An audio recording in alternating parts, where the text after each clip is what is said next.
अस्सलाम वालेकुम प्यारे साथियों, क्या आपको पता है कि इस्लाम की सबसे पाकीज़ा जोड़ी कौन सी है?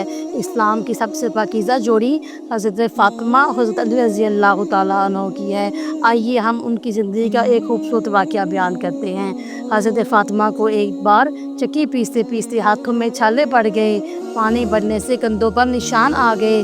घर के कामों की ज़्यादती की वजह से वो बहुत थक जाती थीं। एक दिन हज़रत अली ने मशवरा दिया कि हुज़ूर सल्लल्लाहु अलैहि वसल्लम के पास चलें और एक खादमा की दरख्वास्त करें ताकि घर के कामों में मदद हो सके।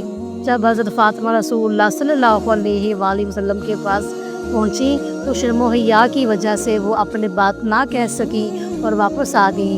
हज़रत अली ने सारी बात खुद रसूलुल्लाह सल्लल्लाहु अलैहि वसल्लम को जाकर बताई। इस पर नबी करीम सल्लल्लाहु अलैहि वसल्लम खुद इनकी घर तशरीफ़ लाए। आपने फरमाया, क्या मैं तुम्हें इससे बेहतर चीज़ ना बताऊं? जब तुम सोने लगो तो 33 बार सुबहान अल्लाह, 33 बार अल्हम्दुलिल्लाह और 34 बार अल्लाहु अकबर पढ़ लिया करो। ये तुम्हारे लिए खात्मा से बेहतर है।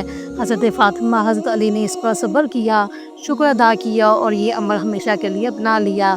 ये वाक़या हमें सिखाता है कि दीन में सब्र, शुक्र और अल्लाह की याद असल ताकत है। नबी करीम सल्लल्लाहु अलैहि वसल्लम ने दुनियावी आसानी के बजाय रूहानी सुकून की तरफ रहनुमाई की। हज़रत अली हज़रत फ़ातिमा का घर मोहब्बत, सादगी और कुर्बानी की आला मिसाल थी। अगर आपको मेरी वीडियो अच्छी लगे तो मेरी हौसला अफ़ज़ाई के लिए मेरा चैनल लाज़मी सब्सक्राइब कर दीजिए।